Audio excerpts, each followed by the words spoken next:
Au Cameroun, l'espace public vit désormais sous la dictature des propos haineux véhiculés sur les réseaux sociaux et les médias traditionnels. Le tribalisme, socle de cette haine, a le vent en poupe. Au menu, la stigmatisation et le rejet de l'autre prennent l'audience. Le repli identitaire repose sur des faits bien précis. Ce phénomène, on va dire ce fléau, puisque c'est le cas de le reconnaître ainsi, vient justement de ce qu'on pourrait considérer comme étant le principal agent de socialisation dans une société moderne. Ça veut dire les médias.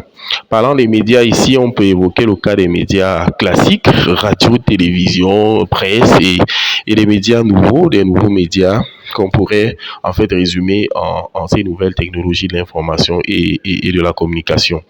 Mais déjà, ce qu'il faut préciser ici, c'est que les causes ici peuvent être en fait découler de ce qu'on pourrait appeler le contenu de ces médias. Considéré comme l'Afrique en miniature, le Cameroun, du haut de ses richesses culturelles, manque au rendez-vous de l'éclosion et de la cohésion du fait de la promotion du tribalisme. Les conséquences, elles, sont juste alarmantes. Dans la division, rien n'est possible. Dans la division, on ne peut pas, en principe, parler de développement.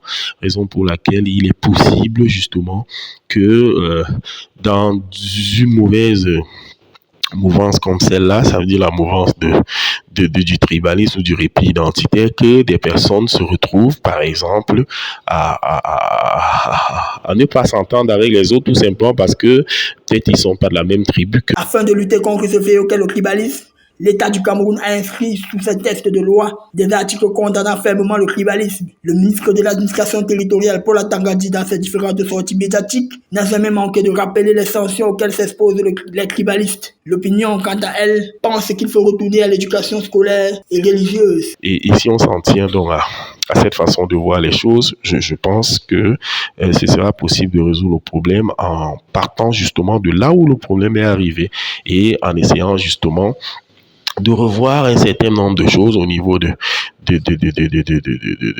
la méso-société, je veux dire de l'école, des églises, où par exemple on pourra distiller ou on va dire mettre en exergue des informations qui rappelleront par exemple l'histoire de notre pays et des peuples. Si le tribalisme est une réalité au Cameroun, il fait face à une richesse culturelle autour de ses 250 ethnies et langues.